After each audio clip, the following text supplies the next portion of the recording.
Pessoal do Mundo FIV, tudo bem? Pessoal, a gente trouxe um assunto hoje aqui que são DSTs e gravidez. Acho que esse é um assunto que muita gente tem dúvida.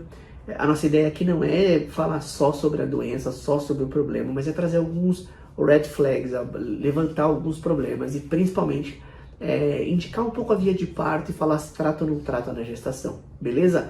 Então se você tem dúvidas sobre esses assuntos, se você está gostando do canal, pessoal, considere se inscrever. Fazer parte aqui da comunidade Mundo FIV. Esse é um canal que fala especificamente sobre tratamentos para engravidar, infertilidade e relação ali entre a gestação e o período da gestação até o parto, beleza? Então bora pro vídeo.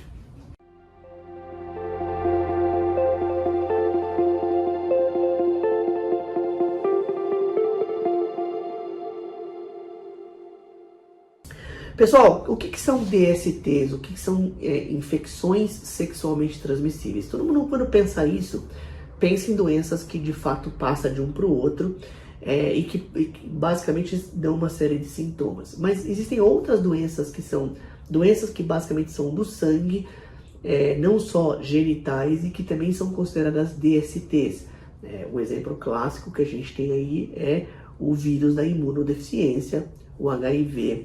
O HIV, ele é um vírus que passa na relação sexual, é considerado uma DST, e existe toda a repercussão que a gente chama durante a gestação. Então a gente trouxe 4 exemplos para tentar falar um pouquinho disso, que é a sífilis. Vamos falar um pouco da sífilis, vamos falar um pouco do HIV, vamos falar um pouco do HPV, quais são as complicações, e a gente escolheu a tricomoníase, que é um corrimento muito comum, que é considerado sim uma DST, e o que fazer na gestação, beleza?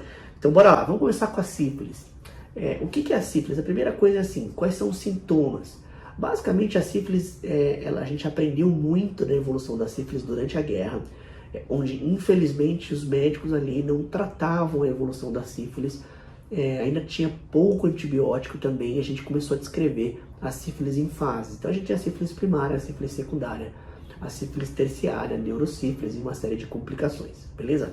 Bom, a sífilis primária é uma sífilis que dá uma série de lesões ali genitais, e o mais importante é uma lesão indolor. Então grande parte das pacientes que são grávidas, elas não conseguem ver, porque a barriga pode atrapalhar um pouco. Então sífilis é um exame que é feito de rotina durante a gestação. Então o paciente pode não ter sintomas, principalmente a sífilis genital, que é chamada de sífilis primária. Sífilis primária, a paciente não vai ter sintoma e muitas vezes ela não consegue ver. Por isso que o exame físico do médico também é super importante, além dos exames laboratoriais, tá bom? Se a paciente percebe alguma coisa, ela pode avisar o seu médico, e o médico olha e vê se realmente aquela úlcera genital ali, se aquilo é sífilis ou tem outros tipos de úlceras genitais. Por exemplo, como herpes. A gente pode comentar um pouquinho também sobre a herpes genital, e a repercussão que tem no parto. Então a gente pode fazer 4 indicações aí e um premium, um quinto, que seria o herpes genital, para a gente finalizar com ela. Bom, sífilis, então, olhar essas lesões primárias, a paciente não vai ter sintoma inicialmente, e depois ela pode ter a sífilis secundária, que é a sífilis de pele, o racho cutâneo, tem uma série de outras coisas. E essa ela já pode ter alguma coisa. Basicamente, sífilis, o que fazer? Tratar na gestação, tá bom? Tratar na gestação. A gente usa penicilina benzatina para tratar sífilis. Algumas vezes, se você considerar sífilis terciária, a paciente vai tomar 3 doses, e isso você vai ter tratado durante a gestação, beleza? Uma coisa importante, todas essas doenças devem ser tratadas o parceiro também. No caso do HIV, por exemplo, a gente vai falar que existe profilaxia primária, evitar com que o parceiro pegue, mas no caso da sífilis, o parceiro também deve ser tratado para que você evite a reinfecção da grávida, né? O parceiro tem a espiroqueta ali também, que causa ali a doença, a sífilis, e ela também deve ser tratada, beleza? Bom, a ideia não é falar especificamente tudo sobre a doença, mas é falar um pouquinho da gestação. Então, sífilis faz parte da rotina pré-natal, a solicitação, e deve ser tratada. O HIV, basicamente, existem vários tratamentos para o HIV.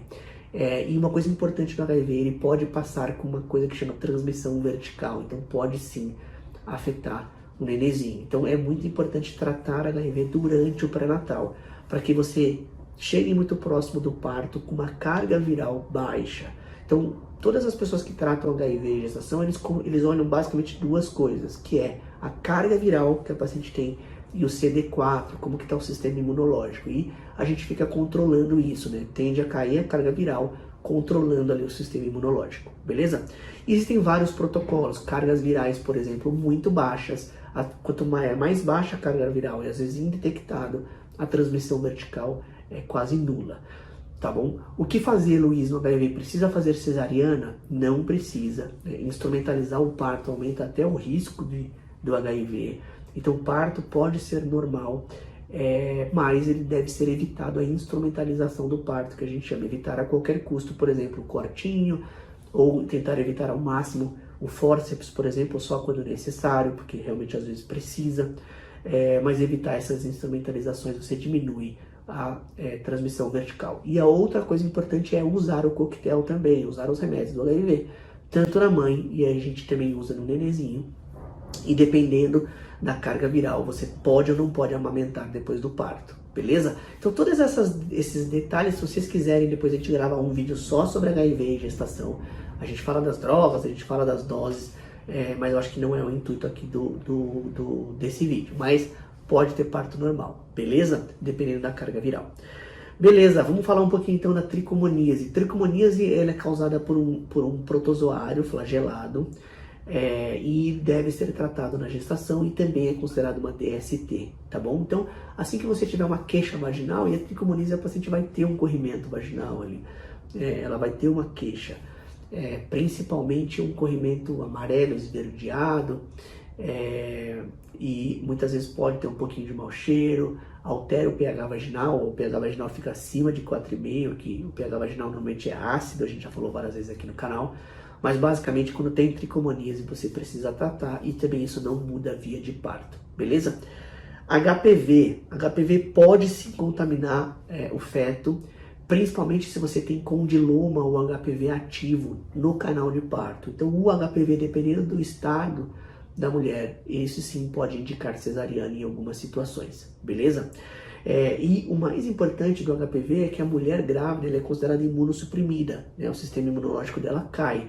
E muitas pacientes pioram do HPV na gestação, então deve ser tratado. Fechado? Grande parte dos HPVs que não causam lesão, que a paciente tem, essas a gente não se preocupa. O bebê passa pelo canal de parto, existe uma chance pequena de contaminação e assim por diante, beleza? O que tem que acontecer é quando você tem HPV, você acompanhar mesmo durante o pré-natal com a citologia oncótica, o famoso exame de Papa Nicolau, para que você não tenha problema com o final da gestação e as alterações do colo. Beleza, pessoal? Eu acho que era isso, né? Se o bebê pode pegar ou não, a gente já falou alguns casos, o HIV a gente falou que sim. A sífilis, por exemplo, que a gente falou inicialmente, pode dar alguns problemas no nenê se não tratado, né? Então dá malformação, então precisa ficar de olho. E a cesariana a gente também já falou.